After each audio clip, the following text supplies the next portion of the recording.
गोटे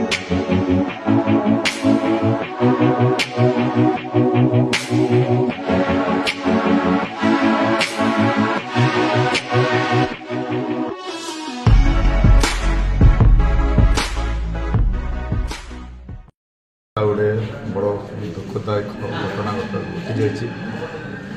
गतकाली जो आज गतकाली कटक आसी माँ बाबा गुप्तेश्वर को दर्शन करने निमंते कटक आसी से बसटा आज गुप्तेश्वर आगु जो मंदिर आगु टे ब्रेक पेले हबारू दुर्घटना हो जाइए।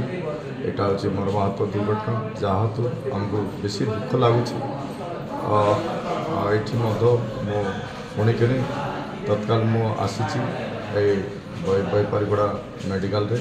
ट्रिटमेंट होती गुड़ाए लोक ता सहित रेफर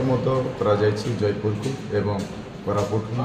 गोटे 2 जन को रेफर करा डेथ ये भितर 3 जनकर देहांत हो जाइए से घटनास्थल तेणु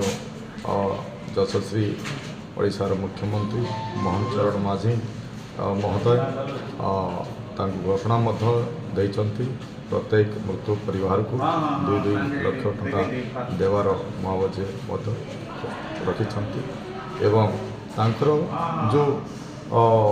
इलाज करवाई सबु प्रकार साहाय्य सहयोग देवाई मुख्यमंत्री घोषणा कर सारी।